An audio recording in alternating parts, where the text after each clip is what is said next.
যদি কোনো একটা নিরাপদ মানুষকে হত্যা করা হয় তাহলে পুরো মানব জাতিকে হত্যা করা হয়। আপনারা জানেন কিছুদিন আগে ঢাকা ইউনিভার্সিটির হলে তোফাজ্জল নামে আমাদের এক ভাইকে হত্যা করা হয়েছে।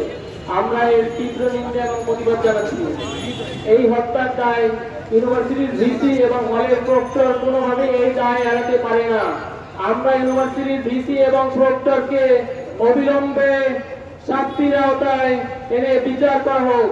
আপনারা জানেন এই হত্যার পিছনে ছাত্রলীগের প্রেতাত্মারা এখনো এর সাথে জড়িত।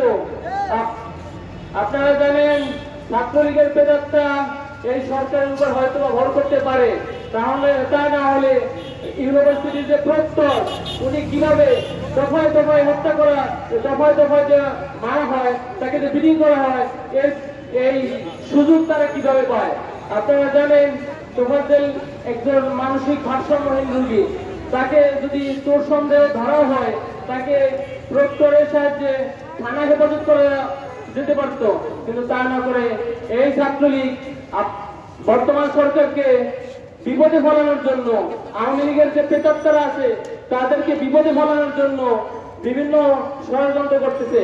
আপনারা জানেন এই সরকার কিছুদিন আগেই রাষ্ট্র ক্ষমতায় বসেছে।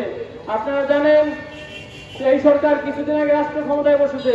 এই সরকার এখনো সম্পূর্ণ স্বাধীনভাবে কাজকর্ম করতে পারছে না। আপনারা জানেন এই সরকারের সম্পূর্ণ প্রশাসন এখনো আওয়ামী ফ্যাসিস্টের আওতা থেকে মুক্ত হতে পারেনি। আপনারা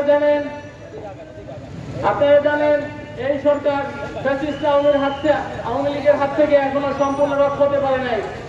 তা না হলে প্রক্টর কিভাবে এগুলো দেখেও চুপ করে থাকে? আমরা চাই এই প্রক্টরকেও ভিতরে আওতায় আনা হোক। এই বলে আমি আমার সংক্ষিপ্ত বক্তব্য শেষ করছি।